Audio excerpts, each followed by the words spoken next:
દિયોદર તાલુકાના ઓગળધામ ઓગળજીની થળી ખાતે સમગ્ર બનાસકાંઠા, વાવ, થરાદ અને પાટણ જિલ્લા ઠાકોર સમાજ દ્વારા અહીંયા એક બંધારણ મહાસંમેલન આવતીકાલે સવારે 10 વાગે યોજાવા જઈ રહ્યું છે। આ સંમેલનની અંદર 27 તાલુકા પાટણ, બનાસકાંઠા અને વાવ, થરાદ 3 જિલ્લાના 27 તાલુકાના ઠાકોર સમાજ જોડે બેઠકો કરી રાજકીય, સામાજિક અગ્રણીઓ, ધાર્મિક અગ્રણીઓ સાથે ચર્ચા વિચારણાઓ કરી અને એક સામાજિક બંધારણ તૈયાર કરવામાં આવ્યું છે। આ બંધારણમાં 16 મુદ્દા નક્કી કરવામાં આવ્યા છે। આ 16 મુદ્દાઓ આવતીકાલે સમગ્ર ઉત્તર ગુજરાતના ઠાકોર સમાજના નેતૃત્વની હાજરીમાં અહીંયાથી રજૂ થવાના છે અને ઓગળજી મહારાજની સાક્ષીએ આ બંધારણ અહીંથી નક્કી કરવાનું છે। એના ભાગરૂપે છેલ્લા 15 દિવસથી અહીંયા 3 તાલુકાના 4 તાલુકાના આગેવાનો દ્વારા રાજકીય અગ્રણીઓના માર્ગદર્શન હેઠળ અહીંયા આ વ્યવસ્થાઓ થઈ રહી છે। આ વ્યવસ્થાઓમાં નિરીક્ષણમાં સાંસદ શ્રી ગેનીબેન ઠાકોર, ધારાસભ્ય શ્રી કેશાજી ચૌહાણ સાહેબ, કાંકરેજના ધારાસભ્ય શ્રી અમૃતજી, રાધનપુરના ધારાસભ્ય શ્રી લવિંગજી, આ ચારેય તાલુકાના રાજકીય અને સામાજિક અગ્રણીઓના માર્ગદર્શન હેઠળ અહીંયા ભવ્ય તૈયારીઓ અને વ્યવસ્થા કરવામાં આવી છે।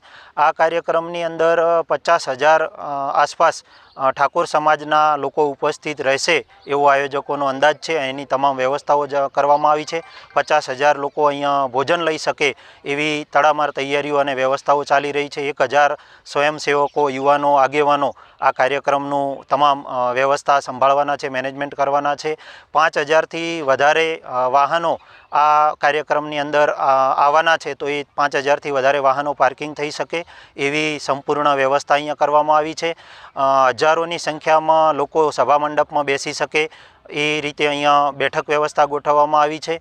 આ કાર્યક્રમની અંદર ઉત્તર ગુજરાતના તમામ રાજકીય અને ધાર્મિક અગ્રણીઓ ઉપસ્થિત રહેવાના છે। એમાં ઠાકોર સેનાના પ્રદેશ અધ્યક્ષ અને ગાંધીનગરના ધારાસભ્ય શ્રી અલ્પેશભાઈ ઠાકોર સાહેબ, બનાસકાંઠાના સાંસદ શ્રીમતી ગેનીબેન ઠાકોર, દિયોદરના ધારાસભ્ય શ્રી અને ગુજરાત સરકારના પૂર્વ મંત્રી શ્રી કેશાજી ચૌહાણ સાહેબ, કાંકરેજના ધારાસભ્ય અમૃતજી, લવિંગજી ઠાકોર, ચાણસ્માના ધારાસભ્ય દિનેશજી ઠાકોર, પાટણના સાંસદ સભ્ય ભરતસિંહ ડાભી, ગુજરાત સરકારના મંત્રી શ્રી સ્વરૂપજી ઠાકોર, પૂર્વ સાંસદ સભ્ય નટુજી ઠાકોર, પૂર્વ ધારાસભ્ય શ્રી ચંદનજી ઠાકોર, પૂર્વ ધારાસભ્ય શ્રી બળદેવજી ઠાકોર અને આ સિવાય તમામ પૂર્વ ધારાસભ્યો, સાંસદ સભ્યો અને સામાજિક રાજકીય અગ્રણીઓ, તમામ જિલ્લા પંચાયતના પ્રમુખશ્રીઓ, તાલુકા પંચાયતના પ્રમુખશ્રીઓ, સમાજ અને ધાર્મિક સંગઠનો સાથે જોડાયેલા તમામ પ્રમુખશ્રીઓ, તમામ સામાજિક ધાર્મિક સંગઠનો, તમામ સમૂહ લગ્ન સમિતિઓ, તમામ ઉત્તર ગુજરાતના 3 જિલ્લાના જે 27 તાલુકાઓ છે, આ 27 તાલુકા